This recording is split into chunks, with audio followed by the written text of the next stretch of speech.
et à tous dans la salle et sur Zoom. Et donc, bienvenue à notre dernière séance du séminaire Sciences et Communication, organisé par le groupe de recherche sur les enjeux de la communication, donc le GRESEC, et la Maison des sciences de l'homme Alpes au sein de l'Observatoire Sciences Société. Et donc, ce séminaire s'inscrit dans le cadre du volet SHS du PEPR Origins et aussi du CDT Origin of Life. Ce séminaire exploratoire offre un cycle de réflexion autour des sciences, de la communication et de la question des origines.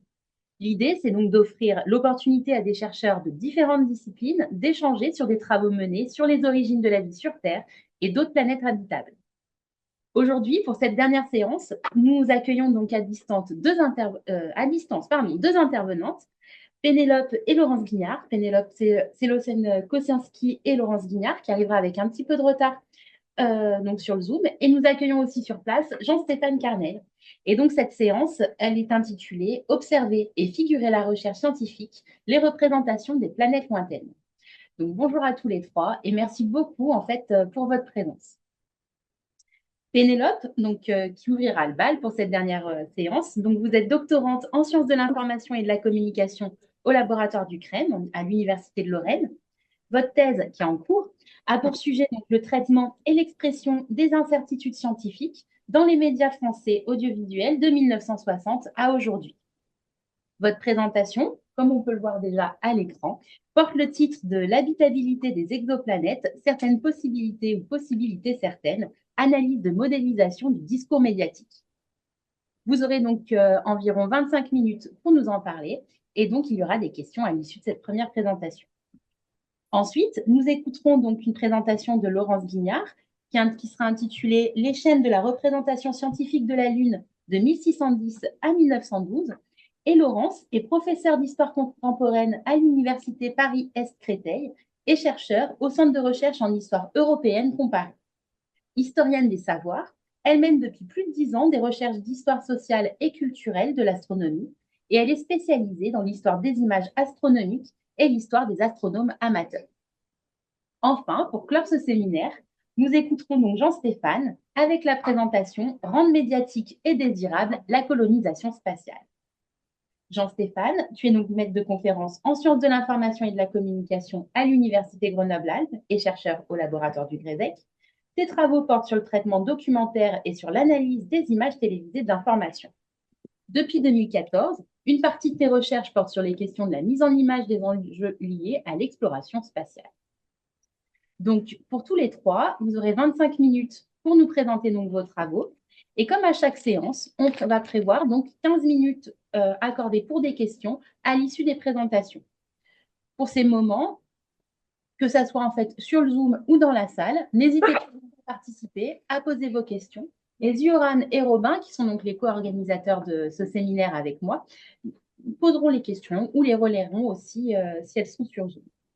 Une fois que ces trois moments en fait auront eu lieu, nous aurons un peu de temps pour des échanges plus larges, plus globaux sur l'ensemble en fait des présentations et même nos intervenants à distance ou dans la salle pourront se poser des questions entre eux s'ils le souhaitent, il n'y a aucun souci.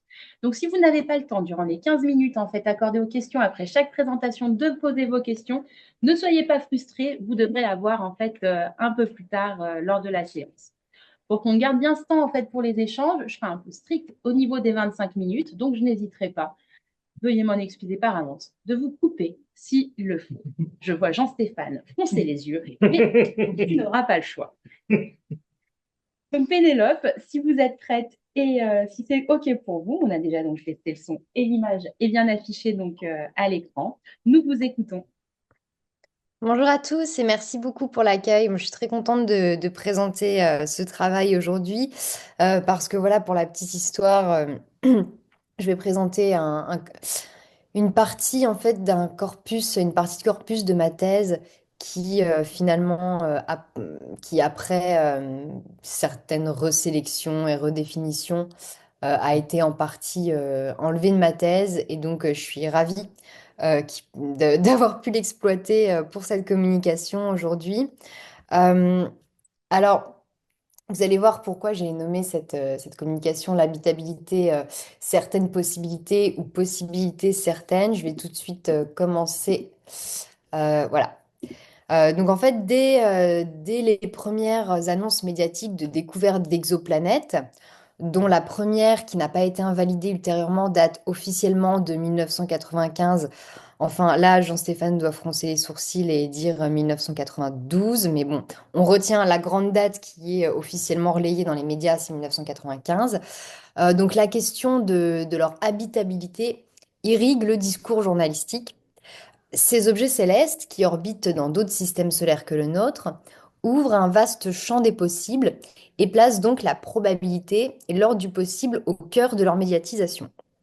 Cette communication propose d'analyser la modalisation, c'est-à-dire l'expression de l'incertitude qui leur est associée dans la parole médiatique comme dans la parole scientifique au sein d'un corpus audiovisuel contemporain. Et cela va en fait nous permettre de qualifier les modalités de traitement médiatique de l'habitable et du potentiel. Donc, je présenterai tout d'abord le cadrage théorique de cette étude de cas, sa problématique, avant de présenter le corpus médiatique choisi et d'expliquer la méthodologie que j'ai construite pour l'appréhender. J'en tirerai plusieurs conclusions qui sont plus des pistes d'exploration dans le cadre de mon travail de thèse qui, comme l'a dit Guylaine, est en cours.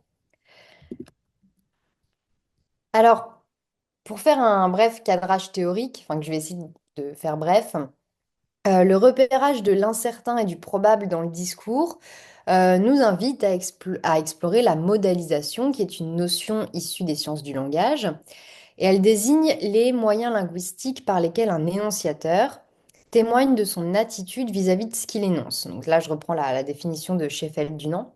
Euh, on- donc, il peut par exemple s'agir de l'emploi du conditionnel journalistique, de la précaution épistémique, du suffixe able, comme dans habitable, de préposition de source, de posture énonciative et de responsabilité énonciative. Enfin là, voilà, je renvoie entre autres aux travaux de Sheffield-Dunant, de Minguenot, de Vion et de Sionis. Et ces marqueurs peuvent être qualifiés d'incarnation énonciative de l'incertitude. Ensuite, en sciences de l'information et de la communication, de nombreux auteurs font part d'un escamotage ou tout du moins d'une transformation des incertitudes des sciences dans les médias. Pour prendre une citation de Kitzinger et Reilly, qui est de ma propre traduction, l'incertitude scientifique est en soi non attractive pour les journalistes. Et puis, je m'inspire également de travaux qui soulignent le rôle parfois probant des images scientifiques et ou médiatiques. Alors, selon Jean-François Ternet, un problème des images donné à voir dans les médias comme étant des images de science et qu'on les assimile à des images vraies, c'est ce côté indiscutable de l'image qui en fait une image sidérante. Elle ne peut plus être le vecteur d'un dialogue. C'est le moment où l'écran fait écran à toute communication. L'usage éditorial évidentiel de l'image à la télévision serait donc vecteur du sentiment d'un rapport immédiat au réel. Et se pose également là la question du sens qui est donné à l'image par l'instance énonciative, notamment via le légendage. Et là, je renvoie aux travaux de Jeanneret, Sicard, Cacali ou encore à Lamel Raffin. Et puis pour citer Sicard, les images facilitent l'installation de certitudes. Tout cela étant dit, je me suis donc demandé comment se traduisait au niveau du discours médiatique la rencontre entre deux impératifs journalistiques que sont d'une part l'attractivité, avec le suspense et l'expectative par exemple, et d'autre part la précaution, notamment avec le conditionnel journalistique, et ce dans le cadre particulier de la médiatisation d'un objet scientifique hautement sujet à probabilisation qui est l'exoplanète. Concernant la méthodologie, alors j'ai procédé à une analyse du discours au prisme des marqueurs de modalisation, à la fois dans le discours des journalistes et des documentaires et des voix off dans les documentaires, et des scientifiques invités dans des émissions de radio ou de télé. Alors le choix de ces médias audiovisuels tiennent à ce qu'ils donnent accès à des modalités d'expression particulières de l'incertitude. Par exemple, les émissions en direct laissent place au spontané et à l'erreur. Il y a aussi la présence d'indices prosodiques, le rôle de l'image, etc. Et donc, pour constituer le corpus, j'ai recensé les émissions de radio et de télévision relatives aux exoplanètes, donc sur la base de l'INATEC, et uniquement sur les chaînes et stations non thématiques à couverture nationale et gratuite, publique comme commerciale. Voilà, je les ai traitées, donc ces émissions, de manière antéchronologique, jusqu'à atteindre un seuil de saturation en termes d'analyse qualitative, c'est-à-dire bon, bah, absence de nouvelles informations pertinentes et redondance suffisante pour pouvoir en tirer une montée en généralité. Donc bah là, j'ai abouti pour cette comme-ci à 79 émissions de radio et 61 de télévision sur une période qui va de 2010 à 2023. Et aussi, la présence de divers formats et de genres thématiques dans le corpus révèle des traitements et des modes d'expression contrastés de l'incertitude, notamment avec la distinction entre le direct et le montage en post-production, ou encore entre les émissions monologales ou dialogales. Donc, pour les résultats, enfin les conclusions que je tire de cette étude, je vais insister sur 4 points qui m'ont paru les plus saillants. Mais avant, il y a quand même 2 constats préliminaires qui s'imposent. Alors tout d'abord, il y a 2 types de possibilités de vie qui sont évoquées dans ces émissions. La vie humaine future par la migration et d'autres formes de vie déjà existantes potentiellement sur ces exoplanètes. Il s'agit de 2 discours différents mais qui sont en réalité intrinsèquement liés dans le discours médiatique. Et cela nous conduit à un second constat, c'est que dans ces émissions sur les exoplanètes s'entremêlent 2 types d'incertitudes, sans que la distinction soit toujours nettement décelable. Donc on a des incertitudes ontiques relatives à l'objet même et à ses caractéristiques, et des incertitudes épistémiques liées à l'état de la connaissance à un instant T, et j'y reviendrai un petit peu plus tard. Donc, tout d'abord, on a une omniprésence de l'ordre du possible et la recherche sur les exoplanètes est quasiment jamais abordée pour ces objets eux-mêmes, mais toujours liée à la possibilité d'une vie humaine future ou d'une autre forme de vie déjà présente. Donc, dans ces émissions, la plupart du temps, cette question ne surgit pas spontanément dans le discours des scientifiques, mais plutôt dans les questions des journalistes. Et ce thème s'illustre fréquemment par le renvoi, qu'il soit certain ou incertain, estimé ou non temporellement, vers le futur. Donc dans le discours des acteurs médiatiques, comme dans celui de nombreux scientifiques interviewés, la découverte d'une planète habitable relève davantage du quand que du est-ce que. Et cela manifeste à mon sens, enfin cela est manifeste en fait par l'emploi fréquent de locutions adverbiales temporelles telles que pas encore. Autrement dit, la certification, la transformation du potentiel en effectif est quasiment assurée. Ce n'est qu'une question de temps. Et l'expectative d'une découverte future est renvoyée à plus tard, usant d'une rhétorique de l'espoir et se fondant sur la confiance envers le progrès de la science et de ses outils technologiques. Vous en voyez quelques exemples sur le diaporama. Alors, faute de temps, je ne vous partage à chaque fois qu'un seul exemple, mais à chaque fois, essayé de choisir un exemple qui était suffisamment illustratif et représentatif de l'ensemble des observations. Donc, on voit ici la voix off dans un documentaire. Les astronomes estiment que ce n'est qu'une question de temps avant qu'on trouve une planète réellement similaire à la Terre. Et puis ensuite, on a aussi donc une astrophysicienne interrogée dans un documentaire voilà, qui fait une projection assez assertive sur le futur. Euh, alors, la revue de la littérature en cycle postule parfois la volonté journalistique d'administration de certitude au public. Et pourtant, on remarque que l'incertitude et le renvoi de la certification dans le futur ne constituent pas des lacunes ou un obstacle pour les instances journalistiques ou documentaires. Au contraire, le peut-être est mobilisé comme un véritable élément diégétique au service de la structure et de la séquentialité des émissions, en particulier dans le cas des documentaires. Donc quasi systématiquement, le probable sert de gond transitionnel entre les différentes séquences du documentaire et il permet de relancer le suspense ainsi que la trame narrative à travers la voix off.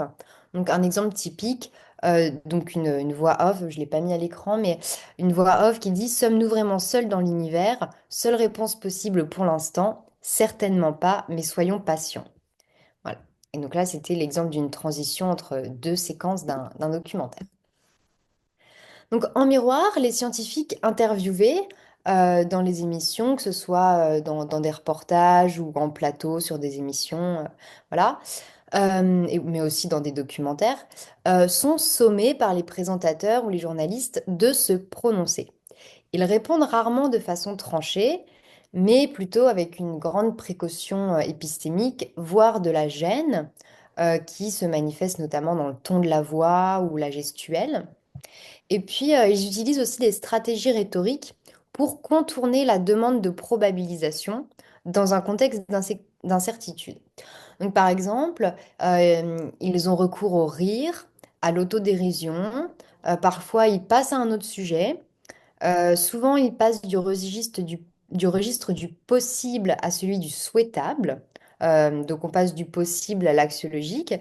Et ça s'accompagne souvent aussi d'un passage d'une posture énonciative au nom de la communauté scientifique à une posture énonciative plus individuelle. C'est-à-dire qu'ils vont se mettre à parler en leur nom, à donner leur avis personnel.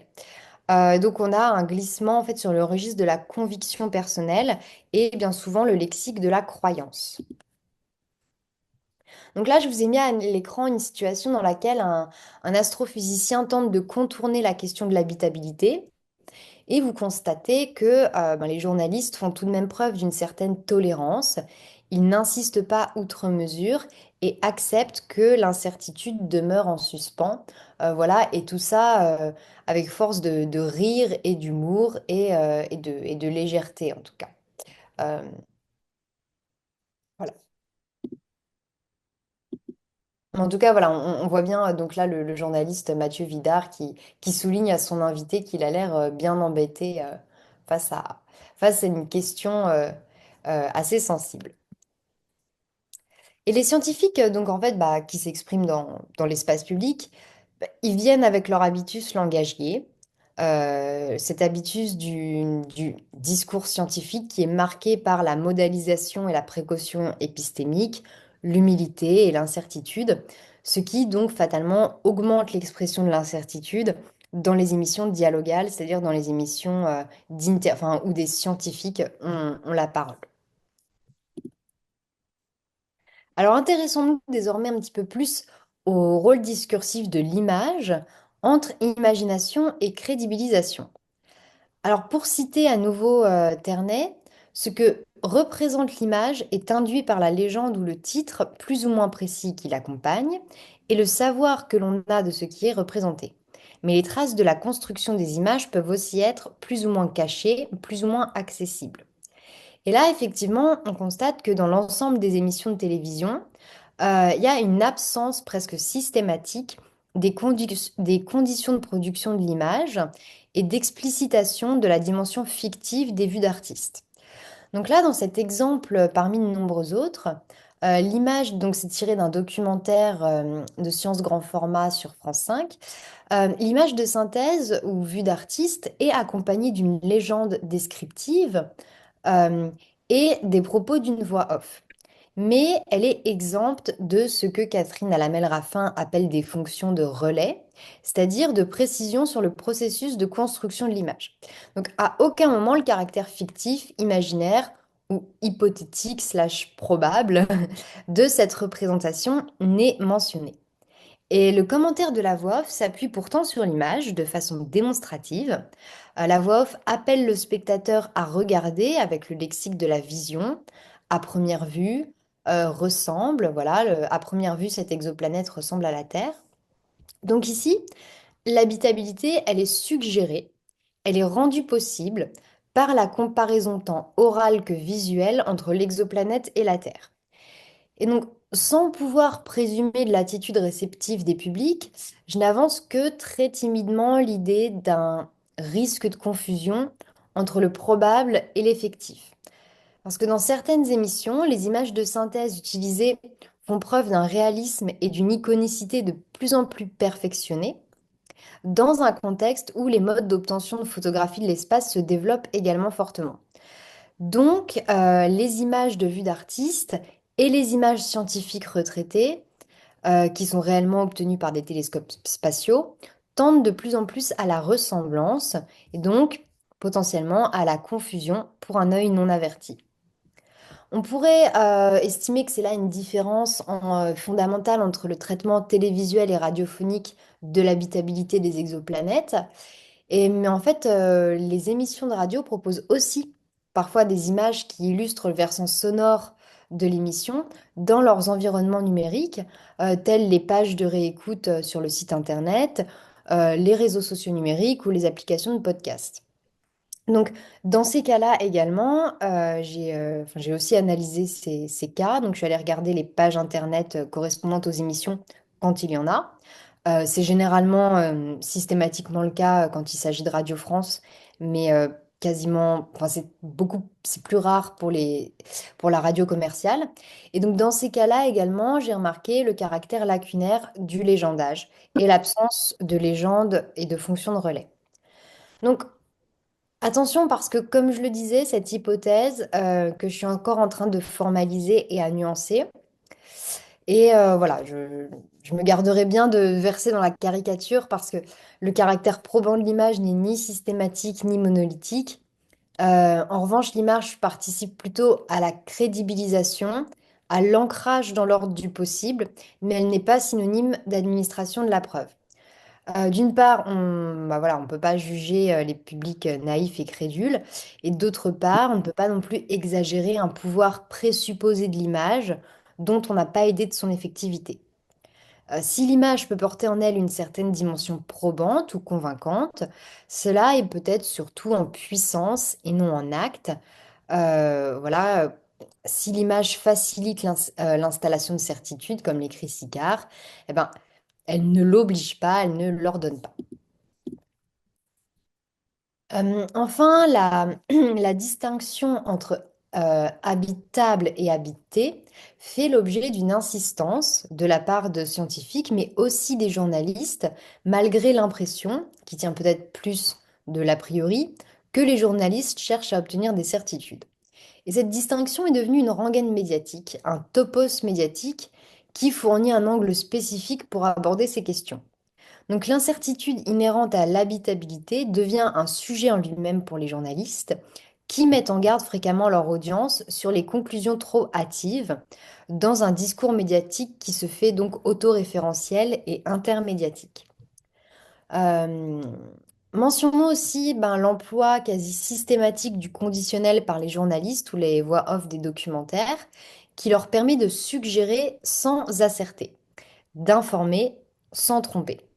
Et ce conditionnel journalistique, il est aussi bien appliqué à l'objet du savoir pour réduire les incertitudes en décrivant les caractéristiques probables des exoplanètes, qu'à l'acte même de savoir. C'est ce dont je parlais tout à l'heure avec les incertitudes épistémiques.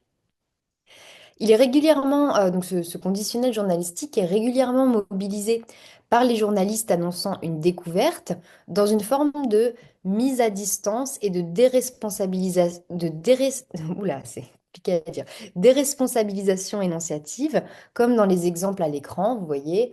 euh, la NASA a annoncé hier que nous aurions découvert plus de 5000 exoplanètes, ou encore, si ces résultats sont bien confirmés, cela pourrait être une étape importante dans la recherche d'exoplanètes habitables.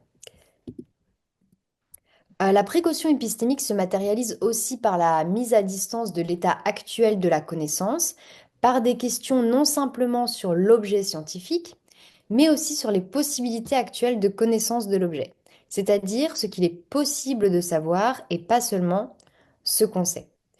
Par exemple, sommes-nous capables de connaître, donc voilà, ça c'est tiré des propos d'un journaliste, sommes-nous capables de connaître leur composition ou leur atmosphère, ce qui met davantage à distance la formulation que une formulation du type quelle est la composition?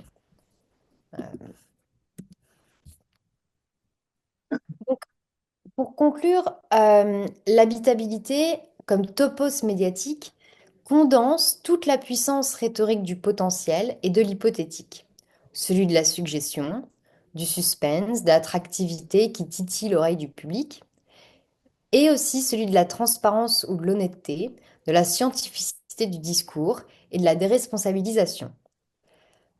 Euh, ce thème médiatique de l'habitabilité, il ouvre un champ des possibles, mais tout en le contenant et en le bornant.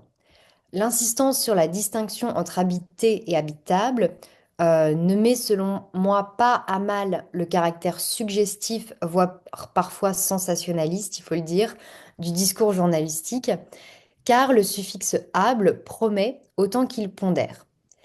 Et donc, il ne réduit pas seulement la probabilité, il l'exauce tout à la fois.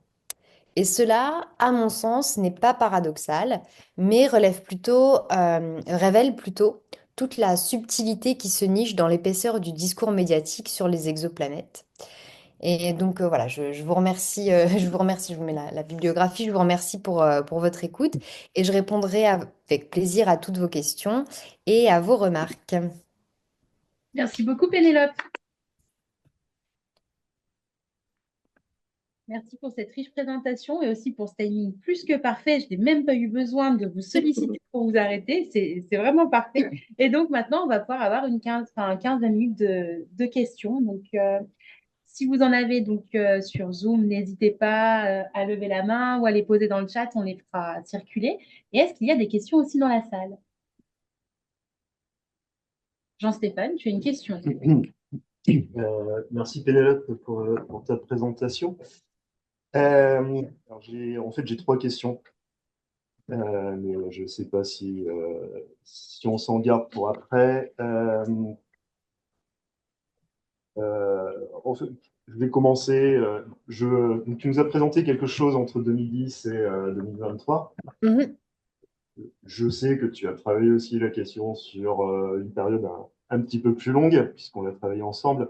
Est-ce que tu vois des modifications, des ruptures dans les discours, dans des discours qui soient linguistiques ou visuels, entre le avant 95 et le après 95?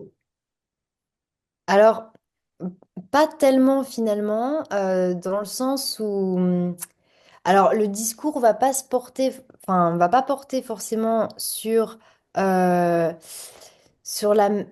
va pas avoir la même teneur, puisque effectivement, bah, à partir du moment où l'existence des exoplanètes est bien confirmée, on a effectivement de plus en plus un discours sur la mise en pratique, j'ai envie de dire, c'est-à-dire le voyage dans l'espace et comment dire, l'anticipation, en fait, comment dire, il y a, parce que le voyage, enfin, l'habitabilité, du coup, a une place plus importante parce qu'elle devient possible, elle devient envisageable. En revanche, euh, au niveau des images, de la rhétorique, du lexique, etc., enfin de toutes les rhétoriques en fait qui sont liées aux exoplanètes, finalement, bah, il n'y a pas une telle différence parce que, bah, comme tu le sais aussi, en fait, ben, finalement, on n'a pas attendu 1995 pour parler avec une quasi-certitude des exoplanètes. Alors, d'une part, parce que bah, dès le début des années 80, on a eu beaucoup d'annonces médiatiques sur les découvertes d'exoplanètes qui étaient invalidées par la suite, mais qui, du coup, au moment de l'annonce, étaient énoncées comme des certitudes. Donc, bah, là, ça fait qu'il n'y a pas trop de différence avec les discours actuels de nouvelles découvertes. Euh, et puis aussi parce que, bah, en fait, avant même qu'on ait la preuve observationnelle, bah, en fait, la certitude, elle est de l'existence des exoplanètes était déjà là, était déjà présente. Et par exemple, bah, là encore cette semaine, je suis tombée sur des émissions des années 60-70 où des scientifiques parlaient, enfin, soit des scientifiques, soit des journalistes scientifiques parlait en fait de effectivement bah, de la vie sur d'autres planètes. Et en fait, ils en parlent comme si l'existence d'exoplanètes était déjà actée, alors et donc en fait, ils sont vraiment dans cette théorie de la pluralité des mondes. Et voilà, il y a des scientifiques qui disent bah mais non non, enfin avec le nombre enfin avec comment dire la vaste, enfin comment dire l'étendue de l'univers, c'est impossible qu'il n'y ait pas d'autres planètes et c'est impossible qu'il n'y ait pas d'autres formes de vie dans l'univers. Donc finalement, il y a quelques différences, effectivement, parce qu'aujourd'hui, on va peut-être un peu plus mettre l'accent sur... là, je fais un petit clin d'œil à Gatien parce que je sais qu'il est présent au plan B. On va voilà, un petit peu plus parler des exoplanètes avec cette thématique du plan B et on va commencer à plus envisager, à se dire bah, dans combien de temps est-ce qu'on... et encore, parce que les scientifiques quand même rappellent bien que ça reste hors de portée actuellement. Donc voilà. Pour résumer ma réponse, pas de différence si énorme que ça. D'accord, merci. Mais quand même une montée du discours de nous allons, nous, humains, pouvoir bientôt, Oui, bientôt, ah oui, ça totalement. Oui, il y a une comme, enfin, pour le dire avec tes mots, il y a une proximisation, enfin une proximité en fait, qui apparaît à partir de la fin des années 90 qu'on n'avait pas avant. merci. D'autres questions en ligne ou dans la salle? Xavier, on t'écoute. Merci. On m'entend bien avec le micro qui est là, pas de souci. Oui, Merci. Donc, une question. Moi, je suis astronome, en recherche de planètes notamment. d'accord. Euh, Une un peu différente. Je suis un peu le sujet d'étude, là. Enfin, en tout cas, quand je suis présent dans les médias. Je suis quand même étonné, enfin, pas étonné, mais un point, j'aimerais bien avoir votre avis. C'est que d'un côté, sur certains points de remontée, vous mettez une certaine prudence, notamment la prudence des scientifiques qui essaient de contourner des questions un peu compliquées, qui essaient d'aller à côté, versus la distinction bien mise entre habitable et habité, qui est un sujet en soi, comme vous l'avez dit. Et à côté de ça, voir ce point 4.1 que vous avez mis en avant, comme quoi, pour beaucoup d'émissions, la notion de la découverte d'une planète habitée n'est qu'une question de temps. Mm. Vous mettez un exemple de Sarah Seeger. Euh, c'est un peu contradictoire, j'ai l'impression, ces deux points. D'un côté, une prudence, mais là, plus du tout. Et je pense personnellement sûrement à tort. Et la question que je me pose, c'est est-ce que c'est vraiment général ou est-ce que c'est une partie des émissions qui montrent, enfin une fraction faible qui montre cette certitude quelque part que c'est qu'une question de temps? C'est un peu la question que je me pose à ce point. Merci beaucoup pour la question qui est vraiment... alors ça, c'est vraiment le nœud euh, de... Là, bon, j'arrive comment dire? J'arrive dans une phase de ma thèse où je commence à un peu rédiger mes résultats, etc. Et effectivement, je me dis, mais c'est vraiment paradoxal en fait. Qu'est-ce que je montre finalement? Je montre que finalement l'incertitude est très présente ou est-ce que je montre qu'au contraire, euh, une- le discours médiatique, même quand il est prononcé par des scientifiques, il est très certifiant. Et en fait, justement, je commence tout doucement à me dire que finalement, alors ça apparaît comme un paradoxe et comme une contradiction parce que réellement, c'est vraiment euh, dans les documentaires, les reportages, les interviews que j'ai pu analyser, il y a vraiment ces deux facettes-là et je commence à penser que ce n'est pas paradoxal dans la mesure où, bon, ça c'est vraiment, là je vous livre un petit peu la conclusion, une des conclusions de ma thèse qui est en train d'émerger ces jours-ci quand je m'endors, hein. Donc c'est vraiment un truc qui me travaille, c'est vraiment là, c'est à l'état de l'hypothèse pure, c'est la première fois que je formule cette chose. Euh, que en fait, la, l'incertitude et la précaution épistémique euh, dans le discours euh, des scientifiques, dans les médias, n'est n'est pas tellement en fait une façon, enfin ce n'est pas la manifestation de lacunes ou d'une, comment dire, de lacunes scientifiques ou d'un affaiblissement du savoir scientifique, etc. Mais que au contraire, euh, mentionner les limites de la science est fait dans le but, ou en tout cas dans cette dynamique de renforcer une idée assez positiviste et scientiste des sciences. Donc, ça paraît très paradoxal et j'ai encore du mal de le formuler, Mais peut-être que ce paradoxe n'en est pas un, en fait.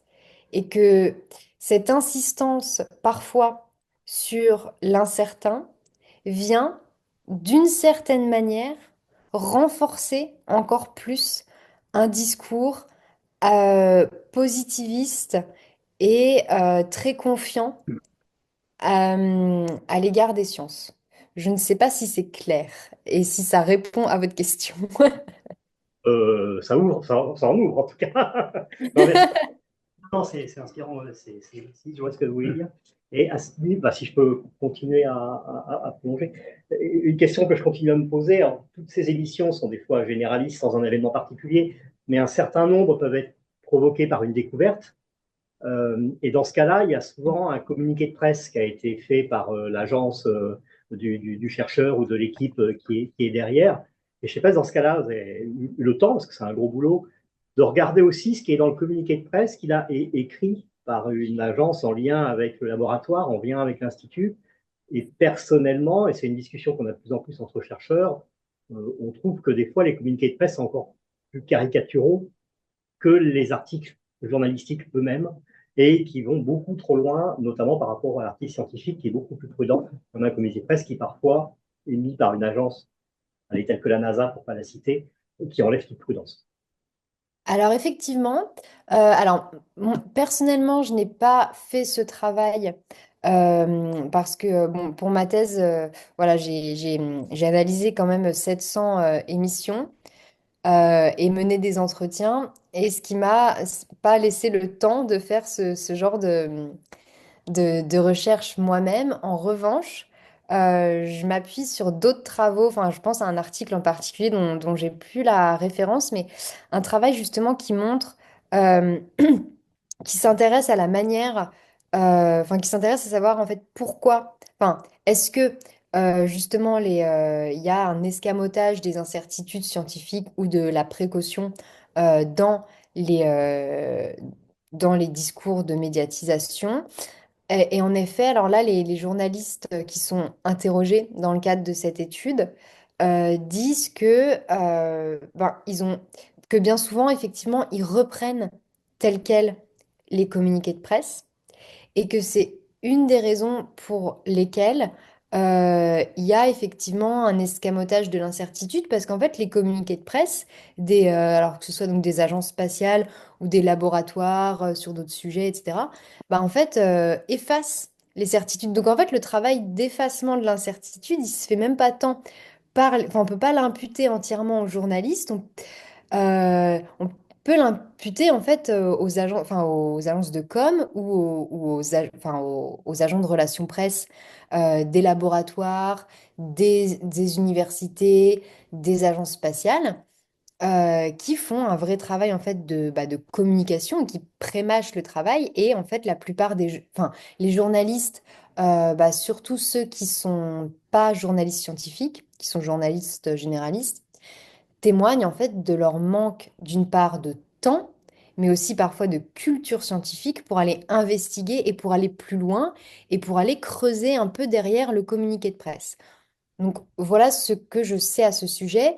En revanche, je peux quand même dire, rien qu'en analysant les émissions, en général, sur une même découverte d'exoplanètes, quand j'analyse plusieurs émissions de télé et de radio, bon bah là je vois bien, là je me rends bien compte qu'il y a dû avoir le même communiqué de presse derrière qui est réutilisé puisque c'est les mêmes mots, les mêmes formulations. Voilà, donc même si j'ai pas la preuve physique, j'ai pas le communiqué de presse, voilà, ben je m'en rends bien compte de manière avec un regard un peu intermédiatique. Donc, il y a Robin qui voulait rebondir sur ces échanges, puis après, on aura aussi une question de Benoît Lafont en ligne. Ouais, merci beaucoup pour votre présentation. Je voulais rebondir sur ce qui a été évoqué juste avant et en revenant sur une citation que vous nous avez présentée. Vous nous disiez que l'incertitude est non attractive pour les journalistes. Mhm. Et je voulais savoir, donc, au regard des conclusions que vous nous avez présentées, peut-être aussi par rapport à vos recherches dans votre thèse, ce que vous aurez à en dire sur le fait qu'elle soit non attractive, mais qu'en même temps, elle permet peut-être d'enrichir la puissance rhétorique de l'hypothétique. Et au fond, la question, c'est largement la médiatisation du champ scientifique. Est-ce que cette incertitude, c'est plus un obstacle à la médiatisation ou au contraire, ça permet de renforcer les Mm. stratégies de médiatisation de la recherche? En gros, est-ce que c'est un contournement de l'incertitude ou au contraire, en fait, l'incertitude, elle est constitutive de ces logiques médiatiques? Enfin, parce que là, ça pourrait résoudre un peu le paradoxe. Enfin, je vois pour ça ce que vous en Ouais, pensez. mais tout à fait, tout à fait. Moi, je suis là au fur et à mesure en fait de ma thèse, je me rends compte que vraiment en fait, toute cette hypothèse de départ à partir de laquelle j'ai construit mon projet de thèse, qui serait celle d'un effacement de l'incertain dans le discours médiatique à propos de science, euh, en fait, c'est vraiment, enfin, je remets vraiment ça en question parce que l'incertitude est omniprésente et effectivement d'après mes observations, elles servent, elles servent énormément la rhétorique journalistique, l'attractivité, la newsworthiness un petit peu parce que c'est une tension en fait. Elle met en tension et justement, enfin, d'après mes constats, elle est plutôt attractive. Euh, mais en fait, dans certains cas, il y a effectivement des cas où elle peut ne pas être attractive et c'est vrai, on voit bien quand même, il faut quand même mentionner, bon là ça concerne plus, enfin là je me fonde plus sur des études qui ont analysé comment dire, euh, l'information scientifique dans la presse, qu'elle soit presse papier ou en ligne. Euh, il y a quand même ben, oui, une certaine certification. Déjà, enfin, ne serait-ce que quand on regarde les titres des articles, euh, en général, même si par exemple dans le contenu de l'article, on va avoir du conditionnel, on va avoir de la prise de distance ou des rappels que ça reste à confirmer, etc. Le titre en général de l'article est assertif et très circonscrit, mais pourquoi aussi? Parce que, en fait, ça c'est une limite, euh, enfin, c'est une contrainte qui fait partie du dispositif médiatique. C'est-à-dire que le titre d'une émission de radio ou d'un article de presse, eh ben, il faut qu'il tienne en très peu de mots. Et l'incertitude, pour être exprimée, elle a besoin de temps, elle a besoin d'espace, euh, elle a besoin d'un grand nombre de signes, en fait, ou d'un temps de parole supplémentaire. Et ça se confirme aussi, par exemple, dans, par exemple, quand je compare des bulletins d'information, par exemple des brèves en plateau et des documentaires, effectivement, enfin, ou ne serait-ce que juste des émissions de plateau un peu plus longues, effectivement, dans une brève en plateau, dans un JT, on va pas exprimer l'incertitude parce que on n'a pas le temps. On annonce la nouvelle. On va pas dire, des scientifiques n'ont sûrement pas découvert ça en fait. Enfin, voilà. Mais dans d'autres cas, et c'est pour ça que pour moi, ça c'est vraiment, voilà, une des grosses conclusions de ma thèse, c'est en fait vraiment l'influence des genres et des formats médiatiques sur les modes d'expression de l'incertitude. C'est que l'incertitude, en fait, elle peut être attractive pour le journaliste ou le documentariste, mais ça dépend du genre et du format, enfin voilà, du genre médiatique et de la visée de l'émission aussi. Hmm. Donc voilà, c'est pas une réponse tranchée. Effectivement, je peux pas ignorer que oui, il y a peut-être une sorte de certification qui est opérée dans les médias, mais globalement, en fait, l'incertitude, elle est quand même, elle suscite du suspense et elle titille l'attention. Enfin, elle est utilisée comme ça en tout cas, et de manière éditoriale. Ouais, merci beaucoup. Merci beaucoup. Merci On a pour votre donc question. on va prendre une dernière question, celle de Benoît, donc en ligne. Oui, bonjour Pénélope. Bonjour. Alors, je voulais revenir juste sur les quelques échanges qu'il y avait eu avec précédemment avec Xavier aussi, parce que finalement, il y a plusieurs registres de discours, hein. Xavier qui a évoqué les dossiers de presse, en fait, le discours de communication, il doit justement arriver à convaincre des journalistes, donc il est hyper assertif. Là où le discours scientifique, lui, forcément, bah, il doit vraiment être très précautionneux, alors que le discours journalistique, il est peut-être un peu entre les deux, où il essaie de faire le tri entre le caractère assertif tout en étant... Et du coup, dans ce... Alors, moi, et cet aspect-là, là, bon, Pénélope, on s'est croisé plusieurs fois, je vais me permettre de... On peut se tutoyer. Tu avais évoqué la question justement, ce que tu disais, là, entre certitude et incertitude, et un peu comme si c'était un oxymore, ou... alors, ça me faisait penser à quand j'avais traité de la question des catastrophes ou du cancer, enfin de questions super dures dans les fictions ou dans les éléments médiatiques, dans les discours médiatiques. Et comment dire, j'avais repris cette idée de confrontation distanciée avec les cadres de Goffman. C'est-à-dire, en fait, il y a une expérience médiatique où les Mhm. spectateurs, ils se confrontent avec une question, à distance. Il y a une mise à distance de la dureté de la question en quelque sorte par le discours médiatique. Donc j'étais en train de me demander si il n'y avait pas quelque chose de l'ordre de finalement le discours scientifique, il y a de l'hypothèse, on va dans un sens, enfin il y a une problématique. Enfin, Xavier, s'il recherche des exoplanètes, et là s'il y a le projet Origin of Life, c'était bien pour essayer d'avancer sur la découverte de biomarqueurs, etc. Disons que c'est pas parce qu'on va pas trouver, enfin, on va pas chercher de la vie si on pense qu'il n'y en a pas. Mm. Donc, il y a bien cette idée préalable, mais pour autant, c'est le doute scientifique qui doit dominer dans l'écriture scientifique. Par contre, dans l'écriture médiatique et journalistique, ben, est-ce que c'est pas une sorte de certitude incertaine, un peu comme c'est une confrontation distanciée, quoi. C'est-à-dire, pour l'expérience spectatorielle, il faut bien affirmer la certitude, mais on ne peut pas l'affirmer comme le ferait un communicant, parce qu'un communicant, lui, il doit absolument convaincre les journalistes. C'est ça, il y a une suggestion. On Ouais, va, on va dire les choses, quitte à faire des précisions ou par exemple des petites, enfin moi j'appelle ça des incises de précision dans la phrase ou en fin de phrase pour préciser. Mais bon, ça reste à prouver. Mais bon, c'est incertain. Mais bon, il faut rester prudent. Donc on dit et ensuite on se dédie un peu. oui. C'est Ah, ça. C'est on vient exactement ça. adoucir finalement. En fait, on est obligé d'affirmer pour, pour affirmer un peu ce que dit le scientifique, mais qu'il va lui beaucoup plus déconstruire. Mais le lecteur, il n'a pas besoin de ces précautions. Euh, Là où le communicant, il doit vraiment convaincre le journaliste. Par contre, le journaliste, il faut évidemment qu'il convainque un peu le public, mais il aura quelques précautions, mais qui seront moindres que le scientifique.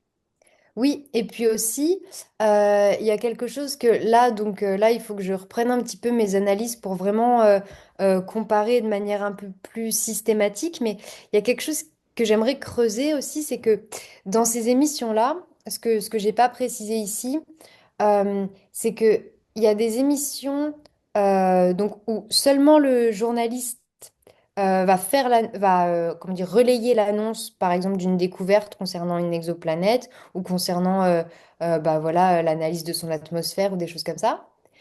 Parfois, ils vont interviewer un scientifique pour commenter ça. Et c'est là que ça m'intéresse, c'est que parfois, ils interviewent l'auteur de l'étude ou de la découverte. Et parfois, ils interviewent un autre euh, astronome ou astrophysicien.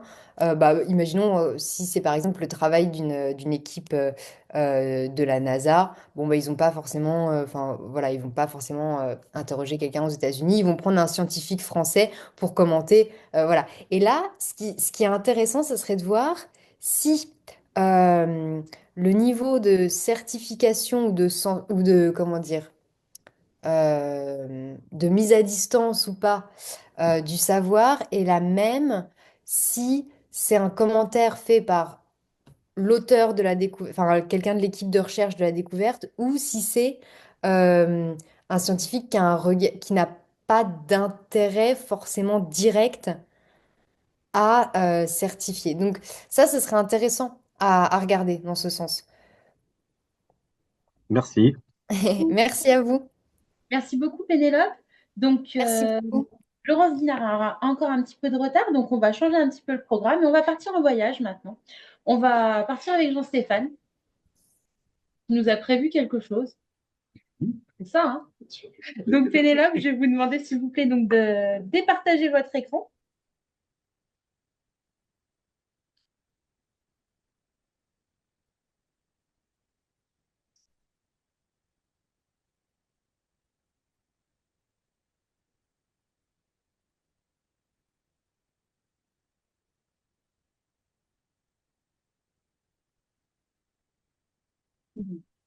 On a l'affichage. Et donc, Jean-Stéphane, tu as bien 25 minutes.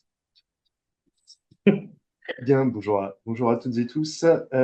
Justement, ça me fait une bonne transition avec les questions qui ont été posées sur un peu les agences de presse, les communicants, puisque moi, c'est un petit peu ce que je vous propose d'aller voir et d'aller explorer. Donc moi, je vais parler un petit peu, enfin, parler pendant 25 minutes, de la médiatisation de la colonisation spatiale et en allant voir, pardon, un petit peu justement ce que nous proposent ces agences de communication, ces grands instituts, sous l'aspect, moi qui m'intéresse, savoir visuel. Et donc, je commence par me mettre sous le patronage de Mark Litz, donc spécialiste du récit médiatique, qui nous explique des choses que vous connaissez, mais que je préfère rappeler un petit peu, que le fait de raconter n'est jamais neutre, et qu'évidemment va s'opérer des choix des auteurs, des énonciations stylistiques, narratives. Donc évidemment, ça, il faut l'avoir en tête par rapport à tout ce que je vais vous raconter, et aussi il faut l'avoir en tête par rapport à moi, ce que je vais faire, puisque j'ai choisi, alors, sur validation des organisateurs de ce séminaire, de vous faire une présentation plutôt sur le mode du récit, plutôt que sur une démonstration scientifique. Voilà, les doctorants font plutôt ce que fait Pénélope plutôt que ce que je vais faire moi. Mais je vais essayer de rendre ça à peu près cohérent. Alors, donc, je commence par faire quelque chose qu'il ne faut absolument pas faire, c'est-à-dire faire une slide avec énormément de texte. Donc, mon questionnement, ma problématique, en fait, l'espèce de fil rouge qui va guider ces 25 minutes, donc c'est comment se concrétise en image la proximisation des autres astres. Alors, quand je dis autres astres, l'idée c'est d'être le plus large possible. Ça va concerner évidemment exoplanètes, mais aussi les autres planètes du système solaire, voire la Lune, etc. En gros, tout ce qui n'est pas la Terre. Et puis aussi, donc moi, la notion qui m'intéresse et que je travaille beaucoup à l'heure actuelle. C'est toi, je peux démarrer. Oui. Ok, excusez-moi. Donc, c'est la notion de proximisation, donc, qui a été citée tout à l'heure par Pénélope. Alors, c'est quelque chose qui vient de la linguistique. Je vais vous faire très bref. Moi, à l'intérieur de cette communication, pour moi, la proximisation, c'est les stratégies qui sont discursives ou narratives, donc qui, vous savez bien normalement, qui rendent accessible un objet éloigné. Je voudrais un petit peu insister sur le spatialement, temporellement ou conceptuellement, puisqu'on va aller voir un petit peu les trois, et surtout en le contextualisant dans des cadres familiers. L'idée, c'est de rendre quelque chose, de rapprocher à quelque chose de connu. Et donc, si vous voulez un peu plus loin, F. Séguin, puis Benoît Lafont et Jean-Stéphane Carnel dans un merveilleux article écrit en 2002. En 2022, pardon. Alors, l'erreur commune, je cite là quand même F. Séguin, c'est de s'imaginer en fait que cette proximisation interstellaire, ce serait sur toutes ces idées de colonisation, etc. Elle, et je me place dans son idée, en réalité, selon elle, la proximisation, on est plus en fait dans des enjeux terrestres et économiques, en fait, politico-économiques sur l'idée d'abolition des limites terrestres de la croissance économique. Donc, même si la Terre est limitée, il n'y a pas de problème, on va pouvoir exploiter la Lune, les astéroïdes, Mars et même encore plus loin. Voilà, je ne vais pas aller beaucoup plus loin sur cette notion, parce que je n'ai pas le temps. Mais il y a un petit peu ça en tête. Donc moi, ce que j'étudie, ce que je veux vous présenter là, moi, ce qui m'intéresse, ce sont les visuels, les images, les représentations de la vie ailleurs, ou surtout de notre potentiel vie ailleurs. Mon postulat par rapport à ça, celui que j'ai depuis que je travaille sur ces questions-là, donc depuis quasiment une vingtaine d'années, c'est que les formes visuelles qui sont utilisées alors, de manière récurrente dans les médias vont influencer nos imaginaires, et je pars sur la notion du coût cognitif. Je vous laisse lire ensuite la citation de Beauvoir et Deschamps. L'idée, c'est que plein d'enjeux, mais en gros, même lorsqu'on a la possibilité de réfléchir, comme nous, la plupart du temps, on ne le fait pas. On va partir sur des idées qui sont très facilement accessibles et dans une idée de vraisemblance. Dès que j'ai mon idée, si elle correspond à peu près à la situation, je vais la considérer comme valide. Et on va assez rarement, en fait, faire des efforts cognitifs. En fait, on va assez rarement réfléchir d'aller beaucoup plus loin. Donc, même lorsqu'on en est capable, hein, nos références ne sont pas en fonction d'une norme scientifique, mais bien en termes d'acceptabilité sociale. Et par rapport à ça, il y a deux grands concepts sur lesquels je me base. Le premier, c'est celui d'inférence automatique ou d'inférence logico-déductive. Donc, c'est une notion, alors c'est une notion qui aurait été très développée, hein, j'aurais pu aller sur la pertinence aussi de Sperber et Wilson. Là, j'ai choisi de me baser sur donc ces inférences telles que développées par Annette Béguin-Verbruge. Déjà parce que c'était ma directrice de thèse et que ça me permet de lui rendre hommage. Elle nous a quittés il y a de ça 2 ans. L'idée est, c'est ce que je vous ai un petit peu expliqué tout à l'heure, hein, c'est-à-dire que lorsque l'on est face à une situation, on n'a pas besoin de la travailler vraiment en profondeur. En fait, la première idée qui va nous venir à l'esprit, si elle est valide, c'est celle qu'on va utiliser.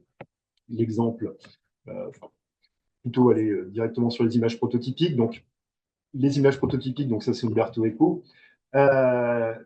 Selon Umberto Eco, et je m'inscris aussi là-dessus, hein, nous réfléchissons, nous avons des encyclopédies visuelles, et dans ces encyclopédies visuelles, par rapport à tel type de descripteur, on va dire, nous avons des images prototypiques. L'exemple que prend Umberto Eco, c'est par exemple si je vous dis oiseau, a priori, vous avez une image mentale qui va vous venir et qui sera a priori du type moineau ou pigeon, parce que c'est ce à quoi vous êtes confronté le plus souvent. En revanche, si on fait la même expérience aux Antilles, on sera plutôt sur des perroquets, des perruches, ce genre de choses. Pareil, toujours exemple pris par Umberto Eco, si je vous dis dinosaure, est-ce que vous êtes en train de vous imaginer le squelette du Muséum d'histoire naturelle ou est-ce que vous êtes plutôt en train de vous imaginer un personnage tout vert qui viendrait d'un Walt Disney ou quelque chose dans le genre. Donc, lorsqu'on est face à des concepts comme ça, et surtout lorsqu'on ne les a pas pu les expérimenter nous-mêmes, le cas de Mars, la Lune ou les exoplanètes, en tout cas pour mon cas, je n'y suis pas allé, on va les imaginer, les penser en fonction de ces images prototypiques et en fonction d'inférences automatiques. Donc, sans vraiment faire des raisonnements logiques. Alors, donc, l'hypothèse, c'est que les communications visuelles s'appuient sur ce que l'on a déjà fait. On rattache toujours à du connu, hein, c'est le principe de continuité historique, qu'on va par exemple trouver dès les années 30. Hein, c'est des penseurs comme Serge Tchakotine, hein, le viol des foules par la propagande, etc., qui a expliqué comment la propagande, comment une idée un peu nouvelle, donc lui travailler sur le nazisme, une petite référence avec ce qu'on a vu il y a 2 semaines, va par exemple se situer en fait dans une histoire, prouver qu'il n'est pas nouveau, mais qu'en fait il est l'aboutissement logique, historique de ça. Et donc on est toujours, ne jamais, en gros l'idée c'est ne jamais être trop nouveau, hein, toujours se raccrocher à du connu, à de l'ancien. Et on va donc chercher à ancrer tout ça dans du réel. Alors le réel, je l'ai mis plutôt entre guillemets, parce que plutôt que réel, alors qu'il y a une notion qui est aussi pas mal discutée en philosophie, qui pose pas mal de soucis. Donc moi, je vais plutôt aller sur la notion de vraisemblance. Et toujours pareil, nous allons valider une image, une idée, comme étant vraisemblable pour nous, et on la situe comme vraisemblable en fonction de nos expériences passées. Donc terrain méthode, alors c'est là où je suis un petit peu la limite. En fait, mon corpus, j'ai pas véritablement un corpus. Je suis allé puiser, ça fait plus d'une, comme l'a dit Glenn, ça fait plus d'une année que je travaille ces questions. Et je suis allé puiser dans différents types de corpus. Et là, le seul lien, en fait, entre tous mes documents, bah, c'est de servir mon discours d'aujourd'hui. Et donc, dans cette idée de analyse, de voir un petit peu ce que les acteurs économiques et institutionnels du spatial proposent comme discours sur une éventuelle colonisation. Voilà, donc j'ai déjà bien brûlé mon temps, je vous ai encore rien présenté. Alors allons-y. Donc il y a de cela quelques mois, j'étais devant ma télévision et puis je regardais 42, la réponse à tout, à chacun de nos hobbies. Hein. Et à la 26e seconde, la journaliste m'explique que grâce au télescope spatial James Webb, nous découvrons sans cesse de nouvelles planètes habitables. Trop bien. Donc on pourra aller habiter sur des nouvelles planètes. Hein. Alors là, référence à ce qu'a dit Pénélope. et pas du tout dans quelque chose où on est très, très assertif. Hein. Nous découvrons et ces planètes sont habitables. Elles ne sont pas peut-être, elles ne sont pas habitées, elles sont habitables. Donc moi, je me dis, bah, super, est-ce qu'on peut y aller? Bien, c'est la question qu'on se pose tous. Est-ce qu'on peut y aller? Comment on va y aller? Comment faire? Puis en plus, on était au mois de février, j'étais en train de me poser des questions pour mes vacances de cet été. Donc, bah, je me suis dit, je vais aller voir les agences de voyage et je vais aller voir l'agence de voyage spécialisée un petit peu dans ces voyages spatiaux et est-ce qu'elle me propose des voyages pour aller sur les exoplanètes. Donc, bien sûr, évidemment, sur le site de la NASA, je vais trouver ce genre de documents. Donc, sur planète hop.com, Trappist 1E, où on va m'expliquer que je peux aller passer mes vacances, enfin, en tout cas, je peux imaginer aller passer mes vacances dans le futur sur cette planète. Alors, moi, en tant que spécialiste des images, évidemment, ça m'intéresse un petit peu hein, de voir un petit peu comment a été construit ce poster. Et il y a pas mal de choses qu'on peut déjà voir par rapport à ça. Alors, vous vous souvenez de la continuité historique, etc., hein, toujours se rapprocher à quelque chose de connu. Évidemment, ce type d'image renvoie à des affiches publicitaires très utilisées dans les années 30 par des spécialistes des transports. Donc ici, c'est les chemins de fer. J'en ai d'autres hein, sur Air France, etc. Donc on est déjà dans ce parallèle hein, qui a quasiment un siècle maintenant avec des formes visuelles qui sont utilisées pour faire des promotions d'endroits touristiques et qui sont utilisées par des moyens de transport, par des agences de transport. Alors évidemment, ce type de visuel, c'est pas, c'est encore utilisé à l'heure actuelle. Hein. Voilà, Grenoble, Toulouse, Paris, c'est des choses que vous allez pouvoir trouver dans toutes vos bonnes librairies ou dans tous vos points relais des différentes gares. On est sur des visuels qui sont connus, qui sont utilisés, qui sont un peu chics pour promouvoir des espaces. Donc déjà, quand même, je suis sur le site de la NASA. Hein. Je rappelle que tout ça est réalisé sans aucun trucage. Et sur cette affiche, moi, il y a quelque chose qui m'intéresse aussi, c'est comment on va me vendre en fait cette planète, hein, le Trappist 1E. Alors bon, j'apprends qu'elle a été élue la meilleure zone de vacances de la zone habitable. Et puis surtout, bah, je vois qu'elle est à 12 parsecs. Alors 12 parsecs, moi, je suis un cinéphile, hein. Donc moi j'ai vu les Star Wars et 12 parsecs, évidemment, ça me parle. Alors, qu'un parsec, parallaxe de seconde, une seconde d'arc d'unité astronomique, etc. Tout ça, je ne comprends rien. Et en gros, un parsec, c'est 3,26 années-lumière. Bon, je ne suis pas beaucoup plus avancé, mais en revanche, moi, je sais que Luke, quand il voit le Faucon Millenium, il trouve que c'est une poubelle, il ne comprend pas vraiment comment il va pouvoir échapper à l'Empire, et Han Solo lui explique que avec le Faucon Millenium, il a pu faire le raid de Kessel en 12 parsecs. Dans l'univers de la SF et un peu geek de ces gens-là, 12 parsecs, c'est quelque chose qui est quand même très, très développé, hein, qu'on va trouver. Donc là, je vous ai mis une vignette 12 parsecs. Mais c'est quelque chose qu'on va trouver assez fréquemment. 12 parsecs, c'est pas rien, puisque c'est le record, évidemment, de Han Solo pour le raid de Kessel. Alors bon, évidemment, on va se dire, oui, mais bon, un record de vitesse, 12 parsecs, c'est plutôt une distance, ça devrait être plutôt à une durée. En train de réfléchir à ça, je me suis dit, voilà, je suis en train de basculer du côté obscur. Je vais plutôt me baser sur mes années-lumière. Alors je me dis, 12 parsecs, ça fait combien d'années-lumière? Est-ce que c'est loin? Je suis un peu pris de doute quand même sur cette destination. Et donc, je vais voir le film publicitaire de la NASA sur justement Trappist 1E.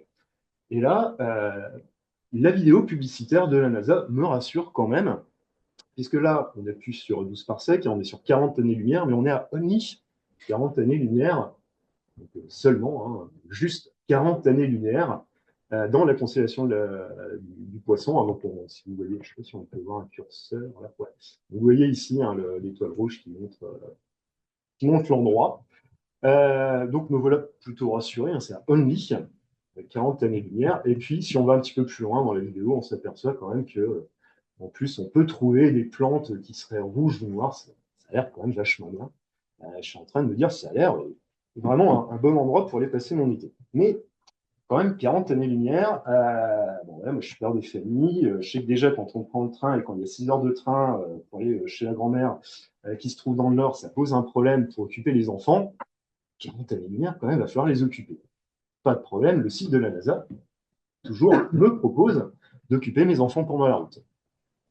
Donc, sur le site de la NASA, on trouve une bonne douzaine, je vous en ai mis 3, mais il y a une bonne douzaine de coloriages qui sont proposés hein, donc aux kids et aux students, hein, donc enfants et étudiants, on va dire, qui permettent de colorier, alors soit la fiche de trappiste A, et puis j'aime beaucoup les deux autres, hein, donc pouvoir aller tenter de faire du parachutisme, ou plutôt de la chute libre sur HD 40307G, qui est une planète qui aurait 8 fois la masse de la Terre, une super Terre, donc avec ressentir une gravité presque extrême. Ou bien envoyer justement à grand-mère, parce qu'on ne serait pas y avoir pendant cet été, des cartes postales de 51 PLUSB. Donc, la NASA me propose quand même pas mal de choses hein, pour aller visiter ces exoplanètes, mais je dis quand même, ça reste un peu loin, et est-ce qu'on ne peut pas les trouver plus proches? Alors, plus proche, évidemment, on a tous eu la même idée, hein, je pense que vous avez la même idée quoi, bah, c'est Mars, évidemment. Est-ce qu'on peut aller sur Mars? Alors, il y a une agence hein, de voyage aussi qui s'était spécialisée dans ce voyage sur Mars. C'était Mars One. Alors, One Way Ticket to the Web, hein, donc ça c'est moi, hein, c'est pour un petit clin d'œil au mélomanes. Donc, ce Mars One, alors les moins de 30 ans peut-être ne connaissent pas, mais les plus de 30 ans, je pense que vous avez tous entendu parler de cette entreprise, hein, donc, qui était une entreprise néerlandaise, donc de 2013 à 2019, donc, qui a juste fait faillite, et qui a proposé une mission en aller simple sur Mars, alors qui serait financé par la publicité, par du marketing. Hein, on peut acheter des mugs, des t-shirts, etc. Des tours de table par rapport à des investissements. Et surtout, hein, ce qui a pas mal fait parler de ce programme, c'était qu'il comptait se financer par un grand programme de télé-réalité. Donc, on allait suivre hein, les personnes qui allaient partir sur Mars en aller simple, un peu en mode love story. Et donc, c'est le projet qui a été donné. Et dans d'autres cadres d'analyse de corpus, hein, donc moi, j'ai étudié un petit peu la résonance de cette entreprise, Mars One, de ce projet dans les JT. Et j'ai trouvé quand même pas mal de choses. Je vous mets, hein, j'ai trouvé 16 références uniques. En fait, j'ai 26 références, mais il y en a 10 qui sont du doublon. Mais pour dire quand même, on a pas mal de sujets. Et c'est quelque chose qui a été particulièrement traité au niveau régional, donc les JT de France 3 régions, et aussi dans les 3 JT nationaux, donc TF1, en fait, France 2 et le 19-20 de France 3. En termes de résonance médiatique, on est sur quelque chose qui est quand même assez fort par rapport à d'autres sujets que j'aurais pu étudier. Et donc, moi, je pense qu'il y a un intérêt qui a été journalistique, qui a été réel, quelques perles, hein, comme le trésor de Pernod, où on va aller interviewer une Française, une coiffeuse qui a été sélectionnée. Enfin, il y a vraiment des choses assez incroyables là-dedans. Donc, les journalistes en ont vraiment beaucoup parlé. Pareil, dans la presse écrite, on a beaucoup de sujets, mais je suis pas allé dans le corpus. Et je pense que la plupart d'entre nous, nous avions entendu parler de Mars One. Alors, j'ai mis en revanche l'intérêt de la population est plus mitigé. Alors, pourquoi? Parce que Mars One, eux, alors le site web de Mars One n'existe plus. Hein, donc, je suis passé par la Webback Machine, archive.org. Et si vous arrivez à lire, à l'origine, Mars One a expliqué, et c'est le discours qui a été repris par l'ensemble des journalistes, qu'ils avaient eu 200 000 personnes qui étaient intéressées par cette aller simple sur Mars. Et c'est ça qui avait fait énormément parler. Tout ce qui est incertitude journalistique, etc., pas de problème. Hein. Il y a plus de 200 000 personnes qui ont été intéressées. C'est les chiffres qui ont été donnés par Mars One. Certains journalistes sont allés un peu plus loin quand même. Ils ne sont pas juste contentés d'inférences automatiques ou de ce genre de choses. Ils sont allés creuser un petit peu. Et en fait, le NBC, eux, sont allés voir quels étaient les nombres de vidéos en fait, de ces personnes qui sont inscrites. Et en fait, ils n'en ont trouvé que 2700. Donc en 2013, et 2 ans plus tard, Mars One admettra en fait n'avoir eu que 227 personnes qui auront été intéressées pour aller sur cette allée simple sur Mars. Et d'ailleurs, quand on écoute les interviews des personnes françaises qui étaient sélectionnées dans les JT, la plupart d'entre eux pensent qu'en fait, ça ne se fera jamais, hein, mais que ça fait avancer le progrès, ça va dans le bon sens, etc. Donc, ce truc de Mars One, quand même, il fait beaucoup de bruit à l'époque. D'un point de vue pragmatique, on va dire comment ça se passe au niveau du public. Il faut peut-être être un petit peu plus raisonnable sur ce qui s'est réellement passé. Alors, moi, ce qui m'intéresse aussi sur Mars One, c'est comment cette structure s'est créée, qui la dirige, puisque moi, ce qui m'intéresse un peu, c'est la source, hein, le retour aux sources. Donc là, je vous ai mis une capture de la page web, donc sur la gauche, de l'ensemble de l'équipe, telle qu'elle a été présentée au tout début, hein, vraiment, le 13 septembre 2012. On a 5 personnes, dont Bas Lansdorp, hein, qui est donc le CEO, le président, Arnaud Wilder, qui travaille pour les ailes, qui en fait n'a jamais vraiment travaillé pour Mars One. Donc, il y a ensuite 3 personnes, hein, Brian, Suzanne et Kay. Et j'ai mis un peu plus grand parce que là c'est beaucoup trop petit. Brian, donc Brian, lui, c'est le 3e dans la liste. Hein, son métier, c'est d'être concepteur graphique, quoi, un artiste. Et Suzanne, elle, son métier, c'est d'être directrice de la communication. Et Kay, là, lui, il est directeur commercial. Donc, sur une équipe de 5, dont un qui en fait n'a jamais vraiment participé, on a déjà 2, voire quasiment 3 personnes, dont le job, en fait, c'est de faire de la com et c'est de faire des images par rapport à ça. Donc, évidemment, je fais un petit peu ce qui était produit. Et donc, Brian, quand il n'est pas in the kitchen, qu'est-ce qu'il fait? Je suis désolé pour les moins de 30 ans, hein, les références, c'est vrai. Et bien, Brian, lui, il produit ça. Donc voilà des images. Hein. Donc c'est le film promotionnel, un publicitaire par Mars One et qui a été repris donc, dans les JT. Donc là, j'ai repris un JT de France 1, hein. Donc, les JT d'outre-mer de France Télévisions. Et je vous ai mis quelques affiches par rapport à ça, quels sont les éléments un peu essentiels. Alors, 2 éléments qui me semblent un petit peu essentiels à regarder. Évidemment, c'est notre astronaute très victorieux, hein, qui est là, super content d'être sur Mars et de ne jamais revenir sur la Terre. Et aussi, l'autre image qui m'intéresse, moi, c'est ces fameuses vies sous dôme, avec même, donc là, je n'ai pas du tout le temps de vous faire cette analyse, mais avec derrière la montagne, etc.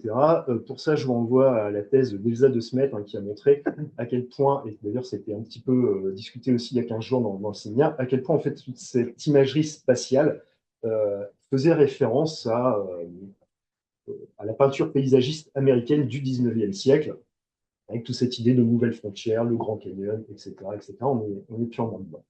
Alors, moi, le problème aussi de ces dômes, est-ce que c'est bien pour passer des vacances? Oui, moi, après tout, aller passer mes vacances sous des dômes, ça ne pose aucun problème. Hein. Alors bon, je ne dis pas que Center Park est en train de faire de la propagande pour la colonisation spatiale, hein, c'est pas ce que j'ai dit, mais ça envoie des choses qui sont déjà connues. Hein. Je vous rappelle toujours, faire du vraisemblable, du connu. Alors, ouais, je sais. Alors, le problème quand même de ces dômes, c'est que moi, je ne fais pas que regarder Star Wars ou écouter Eruption. Eruption, c'est pour One Way Ticket, hein, pour ceux qui n'avaient pas la référence. Je regarde aussi des films coréens. Voilà, chacun nos goûts. Et j'ai regardé The Moon, donc un film coréen sur un astronaute, en fait. Alors, je ne sais pas comment on dit, coréonaute, qui va aller sur la Lune. Alors, ce film est assez intéressant, alors pas le film en lui-même, mais un peu sur les messages. Le message du départ, c'est de dire que des grandes nations sont en train d'aller sur la Lune pour s'emparer des ressources, et en particulier, il parle de l'hélium 3. Et la conclusion, la fin du film, hein, je suis désolé, je vous spoil, c'est qu'en fait, il faudrait que toute l'humanité se réunisse et partage un petit peu les ressources lunaires, un petit peu comme c'est fait au niveau de l'Antarctique. Alors, ce qui est quand même intéressant dans ce film, c'est que les Coréens, pour l'instant, pas vraiment une très grande puissance spatiale, produisent quand même ce type de film. C'est en 2023 le film qui a reçu le plus de financement coréen pour être produit. Donc, c'est pas complètement rien.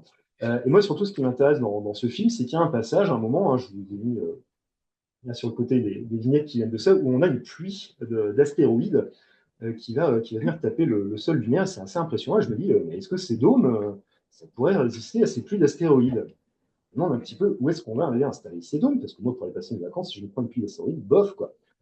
Donc, je vais faire une recherche sur des publications scientifiques extrêmement pointues. Hein. Je vais sur Wikipédia.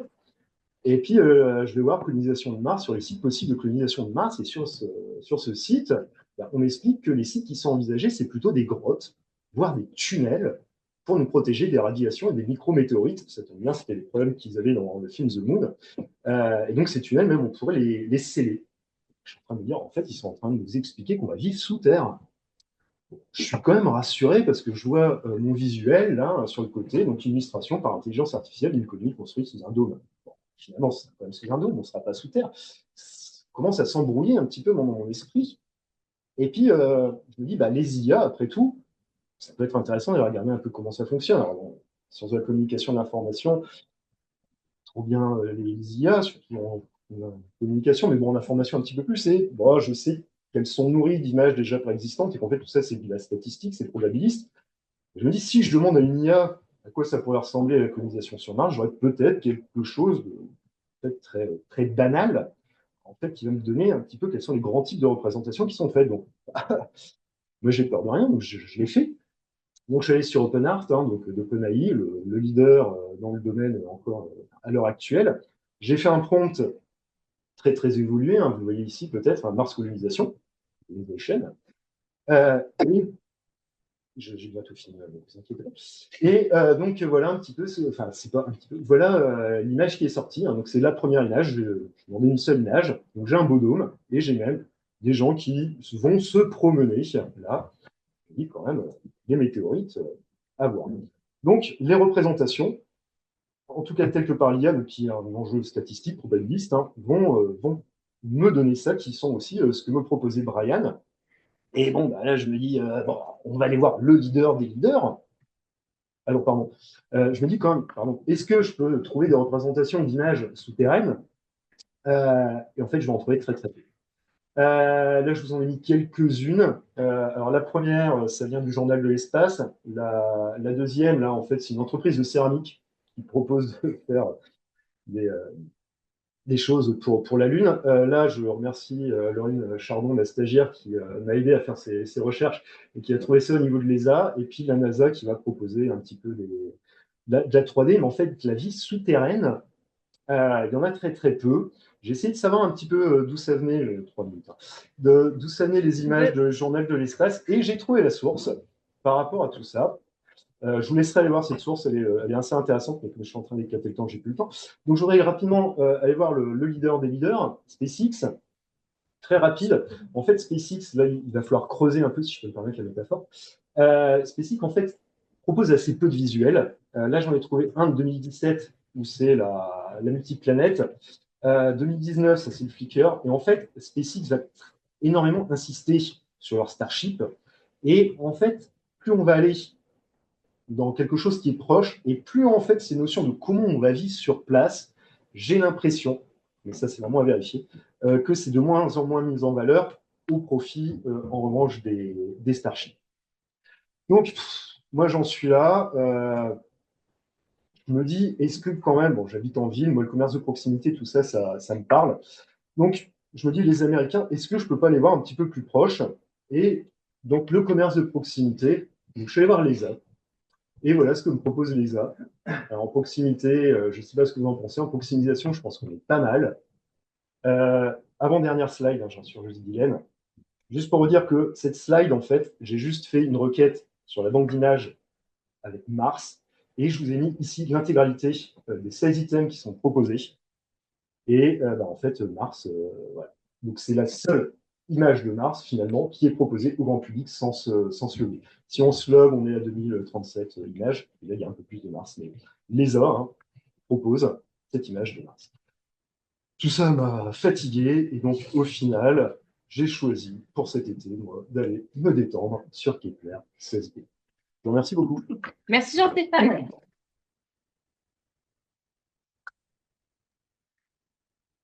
Non, 3 minutes, parfait. Donc, merci beaucoup pour ta présentation. On va avoir donc une petite quinzaine de minutes de questions. Si vous en avez dans la salle ou sur Zoom, n'hésitez pas en fait à les poser. Xavier, nous t'écoutons. Petite question, est-ce que mon impression, c'est qu'il y a deux choses assez différentes dans ce que tu as présenté.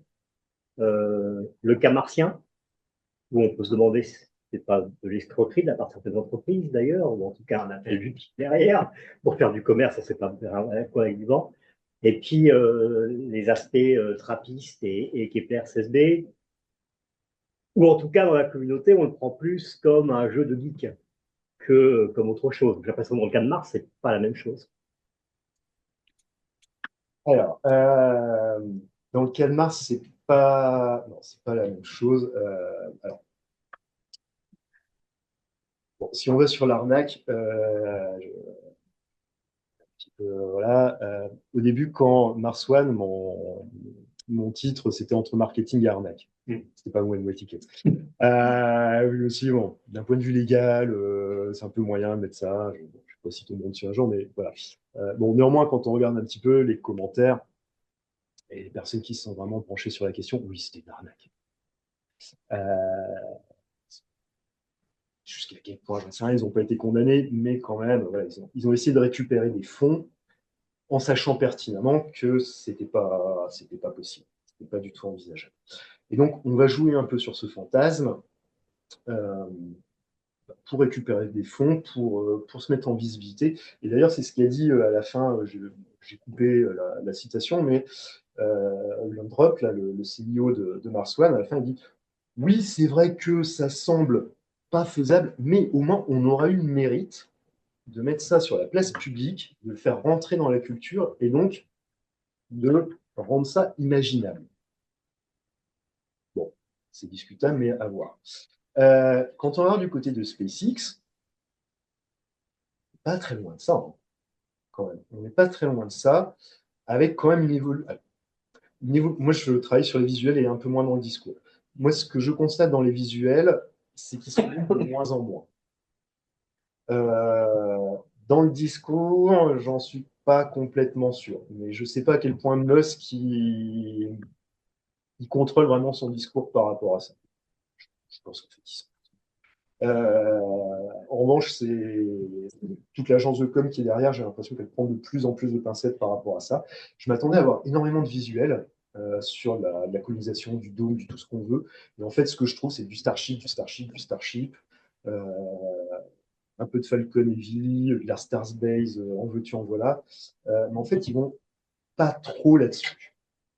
Donc voilà, donc sur Mars, en fait, sur Mars, on vient vraiment, à mon avis, sur les enjeux que j'ai mis au début de F Seguin, à savoir, on va l'exploiter le truc, ça va se faire, comment on prépare le public, comment on prépare le politique, comment on prépare le financeur à dire OK. Et tu le sais, hein, c'est toujours dans 10 ans. Ce sera fait dans 10 ans. Ça fait 50 ans qu'on nous dit dans 10 ans. Après, sur les exoplanètes en tant que telles, le jeu là, que fait la NASA,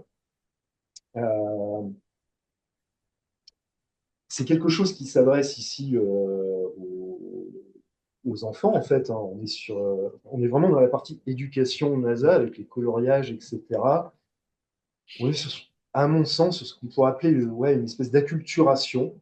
On commence à faire rentrer ça dans le champ du possible. Jusqu'à quel point ils y croient.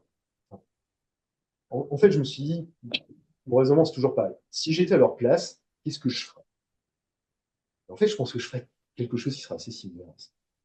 Parce que, pareil, je reprendrai des codes déjà existants. Je vous ai montré d'où ils viennent, ces codes, en fait, de la carte postale, du poster, quelque chose de très élégant. Enfin, franchement, c'est esthétique, ça donne envie, ça renvoie énormément de codes qu'on connaît. Maintenant, à quel point c'est du geek, à quel point on est quand même en train de rentrer un petit peu, essayer de rentrer dans l'imaginaire, rentrer dans les têtes, je pense qu'on est quelque part un peu entre les deux. Mais je pense quand même qu'il faut faire gaffe à ce genre de choses. Ça peut être une espèce de blague, mais quand on regarde au niveau de la NASA, c'est pas quand même comme ça que c'est présenté. Et présenter comme ça les exoplanètes, bah, ça joue de la proximisation, justement, à fond. Et donc après, quand on va nous expliquer, on va aller sur la Lune et on va aller sur Mars, bah, en fait, tous ces discours-là sur les exoplanètes, ils ont déjà fait un peu leur travail. Donc je pense que tout ça participe quand même en fait, du proche. Et on peut mettre, voilà. Enfin, quand je commence à regarder mon truc sur Trappist et que j'ai cette only 40 années-lumière, quoi? Enfin, ouais, en fait, c'est ça qui a déclenché ma com d'aujourd'hui, quoi. C'est le ennui, quoi. Seulement 40 lumières. Bah, comment on est en train d'essayer ouais, de rendre ça possible. Alors, 40 lumières, au-delà de mon imagination. En fait, déjà, une année-lumière, c'est complètement abstrait, quoi. Moi, j'arrive pas à me représenter en réel ce que ça fait. Donc 40 années-lumière, voilà, j'arrive pas. Quand on met un ennemi devant, ça me pose quand même pas mal de questions de qu'est-ce qu'on est en train de faire. Et je pense que ce concept justement de proximisation et tous les enjeux politiques et économiques qui sont derrière est une des réponses à ce qui est en train d'être fait. À quel point c'est conscient dans l'équipe de com, ça, il faudra les interviewer. Je pense que c'est quand même assez conscient dans les équipes de com. Et ça renvoie un petit peu la discussion précédente voilà, avec Pénélope sur les dossiers de presse, etc. Moi, je l'avais fait sur Rosetta, où là, j'ai été vraiment rentré dans l'étude des dossiers de presse et de comment c'était repris au niveau journalistique.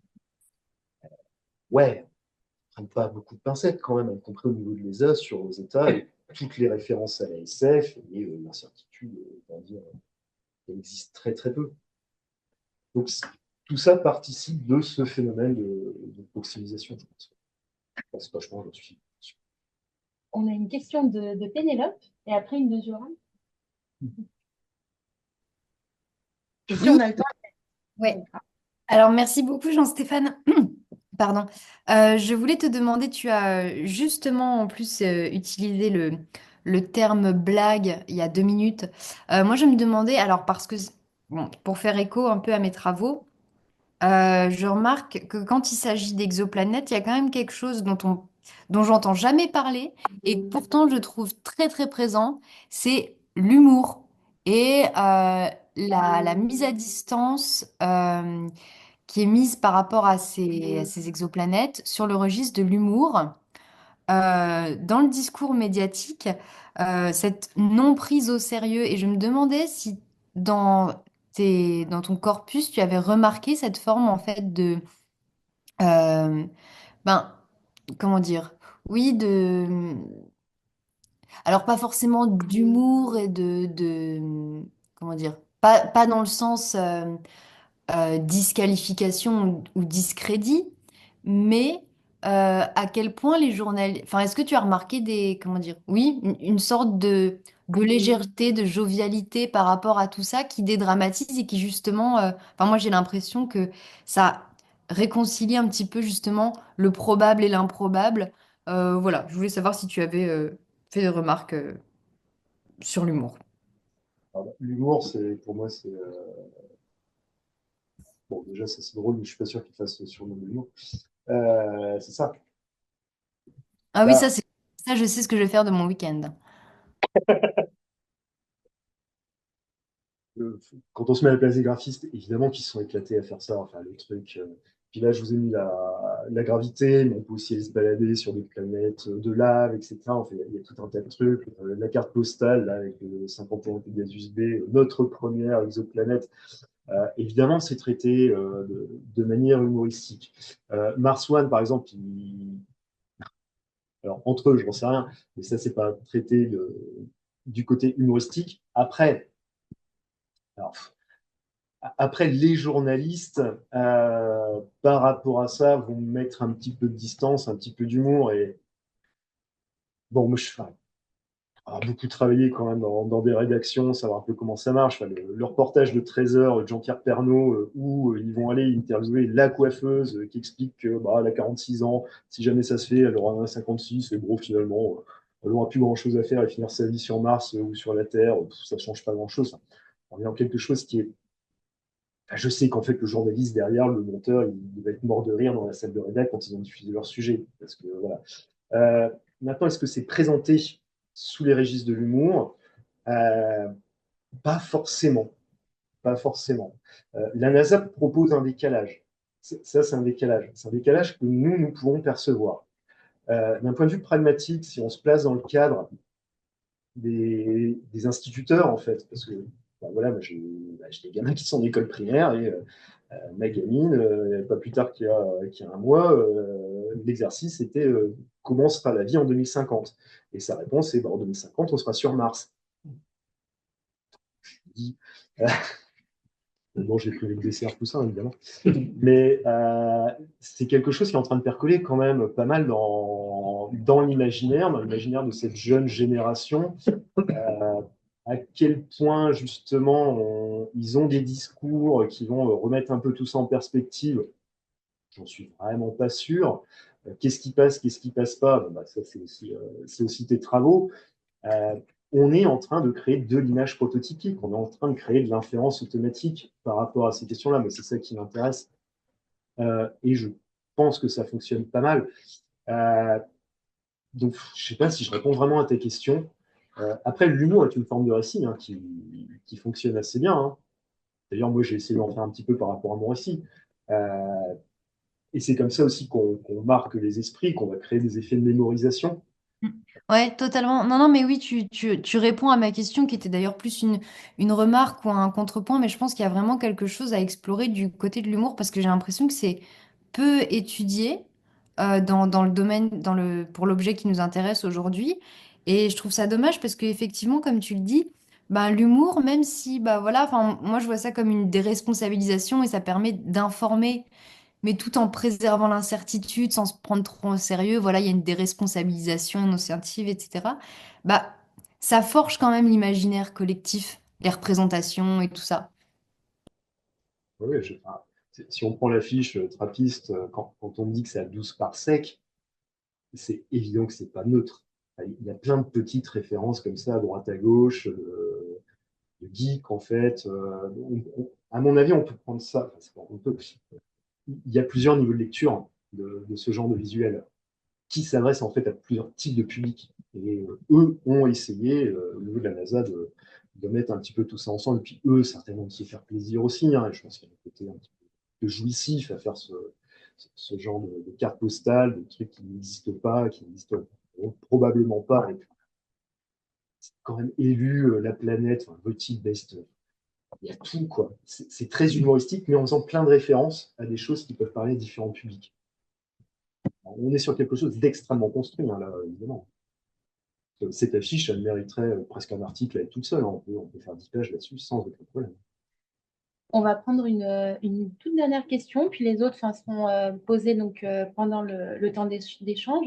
Dioral, je crois que tu en as une petite. Oui, une petite question. Bon, merci pour cette présentation. Il y a beaucoup d'éléments intéressants. Et il y a un sujet qui m'intéresse, c'est l'utilisation des images générées par l'IA. Si on parle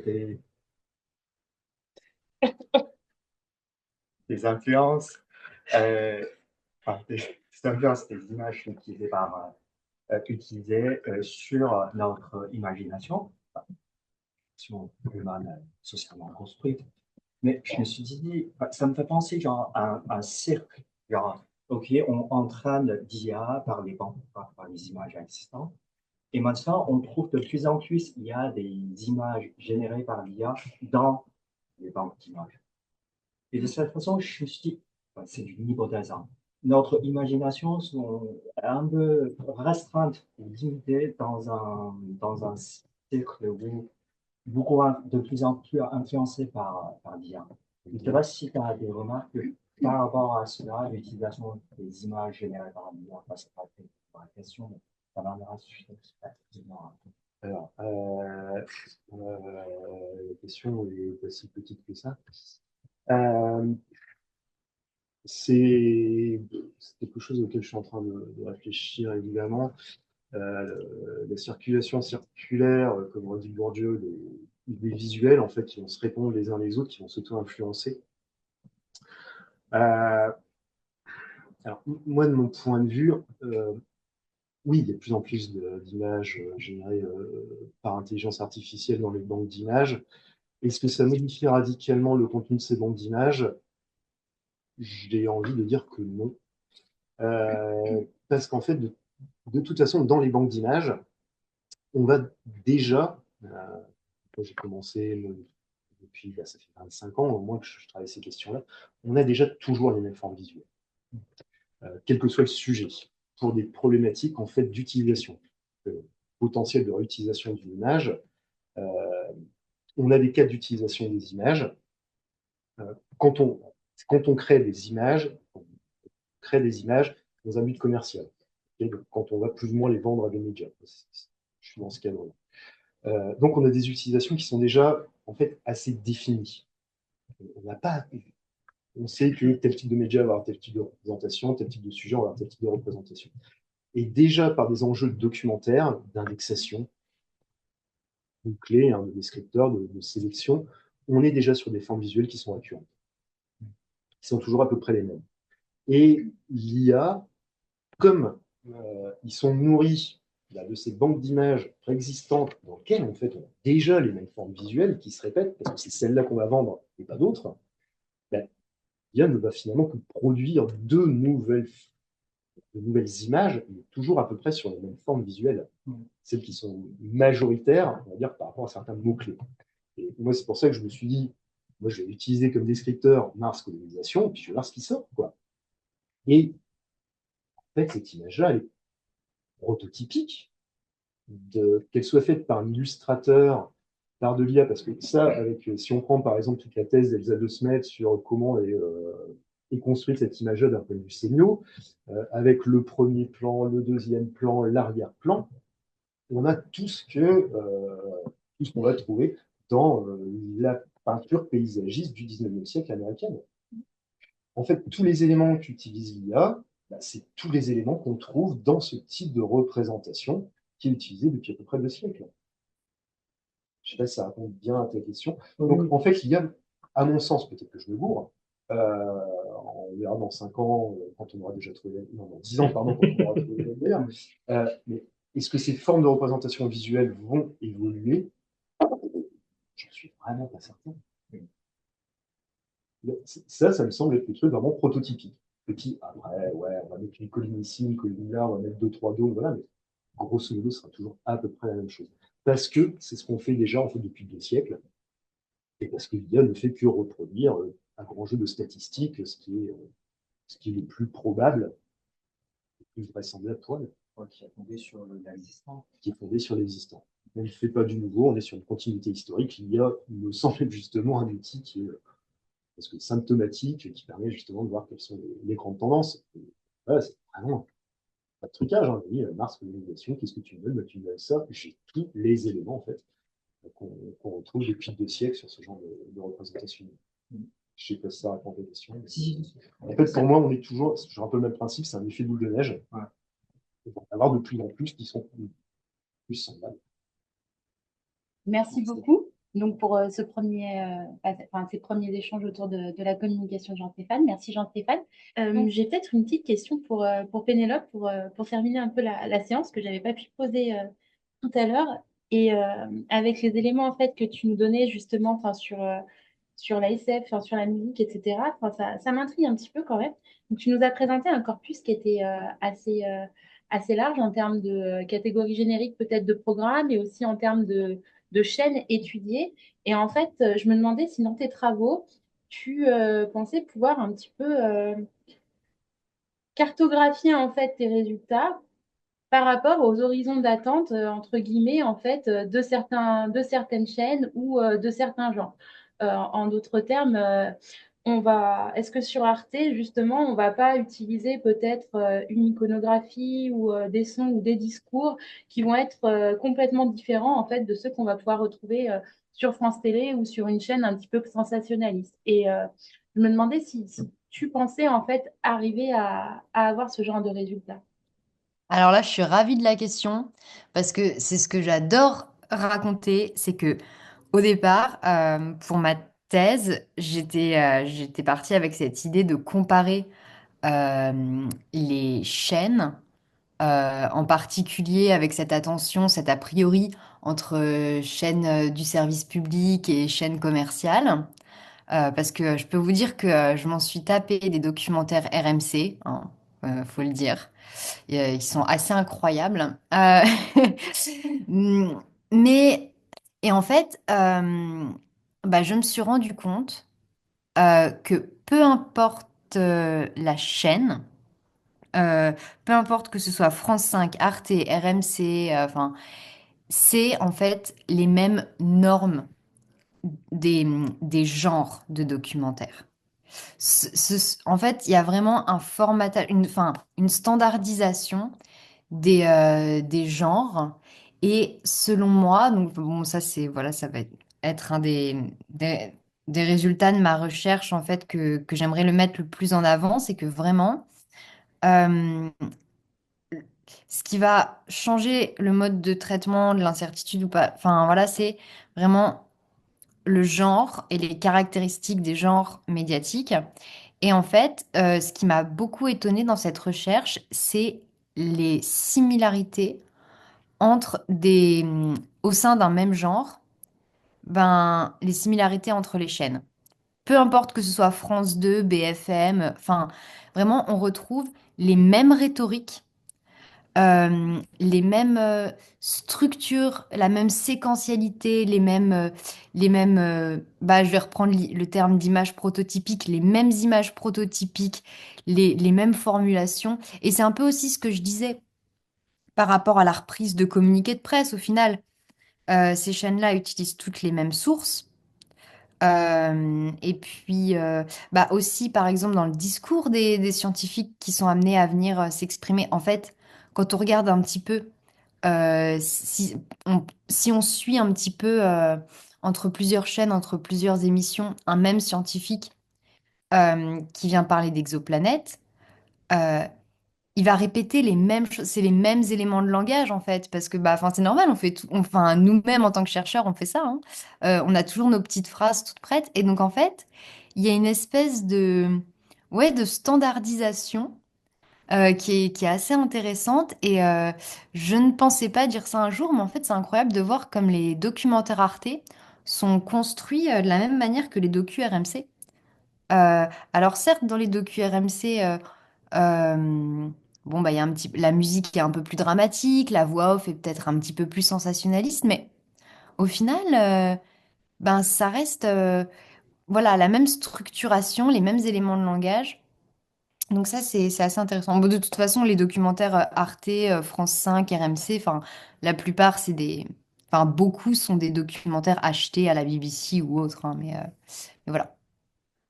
Merci Je beaucoup. sais pas si ça répond à la question. Oui, oui, j'aurais aimé aller plus loin parce que c'est des sujets qui m'intéressent beaucoup, mais on aura sûrement l'occasion en fait d'en rediscuter et on arrive au terme en fait de la séance. Mais merci beaucoup, oui, c'est très intéressant. Bah, merci à vous. Merci à Donc, vous tous pour les questions. C'était, voilà, tous les échanges qu'on a eus, ça m'a beaucoup inspiré, ça m'a donné beaucoup à réfléchir, et là, j'ai qu'une envie, c'est de rédiger. Mais c'est le week-end. courage, courage. Donc, on en arrive, comme je le disais, donc, à la fin de la séance. Donc, Laurence nous a quitté un petit peu juste avant, mais je la remercie encore. Pénélope, Jean-Stéphane, merci beaucoup donc, pour vos présentations et aussi pour bah, tous les échanges en fait, que vous nous avez permis d'avoir, qui étaient vraiment enfin, passionnants et qui permettaient bien en fait, de répondre un petit peu donc, à l'objectif de cette séance. La séance touche à sa fin, mais aussi le séminaire cette année. Donc, on remercie donc tous nos intervenants, tout le public qui est venu donc très régulièrement. Merci en présentiel et aussi donc sur Zoom. On remercie donc toujours la MSH Alpes, notamment Laurence Raphaël, Athélie Savarino et Jérémy Magnin, qui nous offrent toujours leur aide en fait pour la préparation de ces séminaires. On remercie Grezek, le CDT Origin of Life et le PEPR Origins qui nous assurent aussi toujours leur soutien. Je remercie chaleureusement Robin Gaillard et Zioradma, donc, qui ont été les co-organisateurs du séminaire et qui m'ont aussi beaucoup aidé donc, cette année pour préparer donc, toutes ces séances et pour les animer. Et on espère aussi donc, vous retrouver l'année prochaine pour une nouvelle édition. Et en attendant, vous pourrez donc aussi visionner ou revisionner donc tous les échanges qu'on aura eus donc, durant ces quelques semaines sur la chaîne YouTube de la MSH Alpes. Donc, merci beaucoup à toutes et à tous encore une fois et très bon week-end.